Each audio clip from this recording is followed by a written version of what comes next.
असाधारण प्रेम के साथ सामान्य कार्य तो कर ही सकते हैं।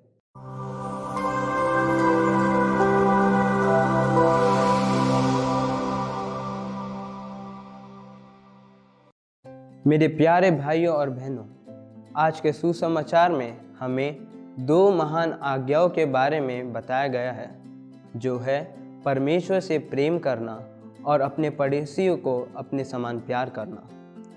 सुसमाचार के शुरुआत में हम पाते हैं कि यीशु को परखने के लिए फरीसी और सदूकी एकत्र हुए। उनमें से एक ने यीशु से पूछा, कौन सी सबसे बड़ी आज्ञा है? यह यीशु का परीक्षण करने के लिए प्रश्न पूछा गया था, क्योंकि जैसे कि हम जानते हैं कि 10 आज्ञाएं मूसा को दी गई थी और उनमें से 613 अलग अलग कानून बनाए गए थे।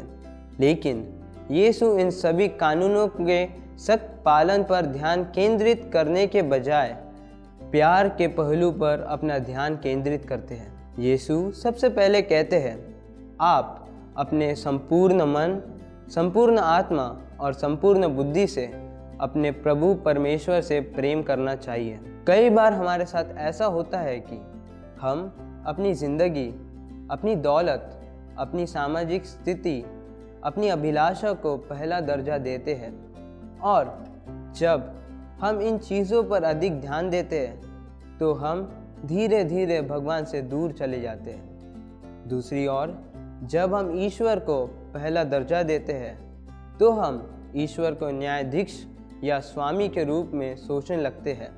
जब हम ऐसा सोचते हैं तो हम भय के कारण प्रार्थना करते हैं और मजबूरी से, डर से अपना आध्यात्मिक जीवन जीते हैं। लेकिन जब हम यीशु के प्रति प्रेम के साथ प्रार्थना करते हैं तो तब हमें संतुष्ट और खुश महसूस करते हैं। इसलिए अपने पूरे हृदय, आत्मा और शक्ति से ईश्वर को प्यार करने का अर्थ है कि इस संसार के किसी भी चीज़ों से अधिक ईश्वर को प्यार करना चाहिए और अपनी पूरी आत्मा से ईश्वर से प्रेम करना चाहिए।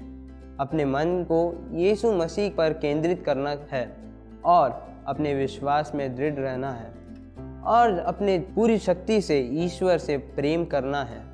जैसा कि संत पौलुस ने कुरिन्थियों के नाम पत्र अध्याय 6 पद संख्या 19 में लिखा है, क्या आप जानते हैं कि आपका शरीर पवित्र आत्मा का मंदिर है, अतः शरीर के सभी अमर सुखों का त्याग करके ही हम ईश्वर को हम पूर्ण रूप से प्राप्त कर सकते हैं।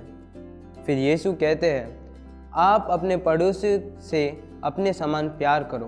प्रिय दोस्तों, जब हम बीमार पड़ते हैं तो हम डॉक्टर के पास चेकअप के लिए जाते हैं और उसके बाद डॉक्टर के निर्देशों का पालन करते हुए अपना ख्याल रखते हैं। जब व्यक्तिगत स्तर की बात आती है तो हम अपनी व्यक्तिगत ज़रूरतों के प्रति बहुत अधिक चिंता दिखाते हैं, लेकिन जब बात अपने पड़ोसियों की सेवा करने की आती है तो हम स्वार्थी हो जाते हैं। इसलिए यीशु हमसे यह कह रहे हैं कि हम अपने पड़ोसियों से अपने समान प्यार करें।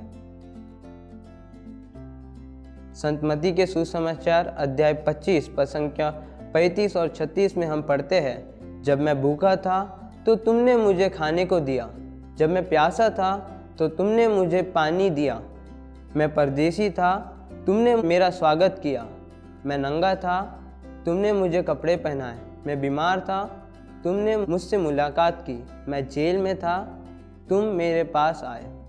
हमारे समय की संत मदर टेरेसा ने ईश्वर से प्यार करने और अपने पड़ोसियों से प्यार करने का उदाहरण दिया है।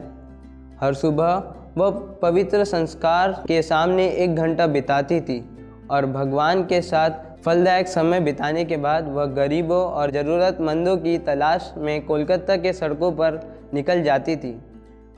वह प्यार से उनकी देखभाल करती थी, उन्हें खाना खिलाती थी और उचित दवा देती थी।